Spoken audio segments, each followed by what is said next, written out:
Go. Okay, so now we're going to go into the patient's room to perform an ambulation with them.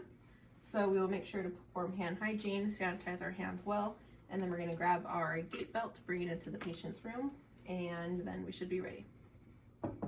CNA, can I come in? Hello, Mrs. Jones. My name is Annie. I'm your CNA for today. Let me go ahead and check your wristband to check your name and date of birth. Awesome. Looks great. Okay, so today the nurse told me that we needed to perform ambulation for you to walk around for a little while. Does that sound good? Is now a good time to do that? Yeah? Awesome. Okay, perfect. So before we begin, I would make sure to lower the bed rails so that on the working side, so that it's not blocking me from the patient.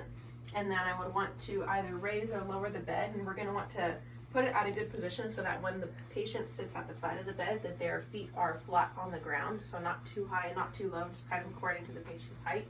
And then we'll want to close the curtain for privacy, and then we should be ready to begin.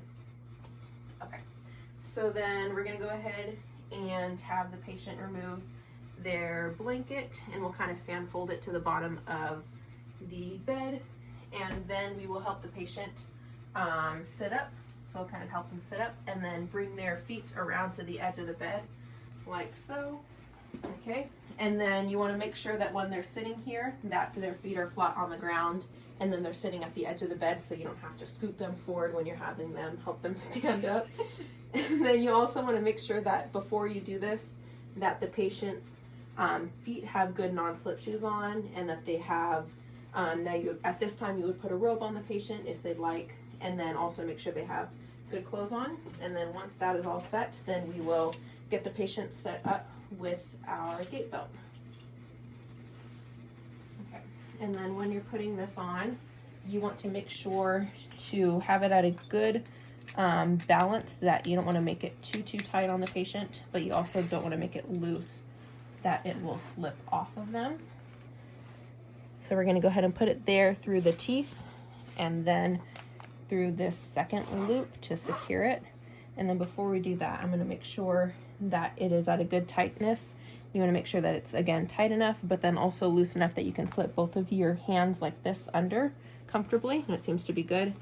And then we will loop this through the top there so that the remaining belt is out of our way. And then now that we have that secured, the patient should be good to go. Mrs. Jones, how does that feel? Does that feel okay? Mm-hmm. Okay, perfect. And then last thing, you want to make sure when you're grabbing the patient, you want to put your hands under the gait belt like that with palms up instead of doing it the opposite way, because then that'll prevent, if the patient begins to fall, it'll keep them from just slipping out of your reach. Okay. And then once we begin, you want to make sure to kind of stagger your legs here. Put your feet down like that. There we go. And then you're going to want to make sure to stagger your legs between the patients. And then if we were to be turning this way, you would want to put your knees on this side. Or if we're turning them this way, you want to put your knees on this side. So we'll go ahead and bring them over here since we're going to begin walking. And then you want to bend your knees so you can use your legs and you're not risking breaking your back. And then on a count of 3, we're going to stand up. Ready, 1, 2, and 3. And have the patient stand up. And then at this point, once they're standing, you would introduce whatever type of device you're using to help them stand, whether it's a cane or a walker or whatever it is. And then you would then come around to the back side of the patient, and then you can go ahead and turn face that way so we can walk. And then they have their cane or whatever it is set up, and then you would be holding them from their back, and then standing just to the side but also behind them. And then if you need a wheelchair, then you would be holding the wheelchair and pulling that behind them. Then you can go ahead and walk now. Awesome. And then we're walking, remember, to the side of them, and then also pulling the wheelchair closely behind. That way, in case the patient gets tired or they need to stop, then you can just grab the wheelchair, and then, yeah, you can go ahead and walk back that way. You can grab the wheelchair, and then they can sit back in the wheelchair if they need to stop ambulation. Okay. And then now that we're back at the bed, you're going to go ahead, you can turn back so we can sit down. Okay. And then make sure you're always holding on to the gait belt. And then now that we're ready, position yourself accordingly, and then you can go ahead and sit in 1, 2, 3. Help them sit down. And then now that they're sitting, we can take off their gait belt.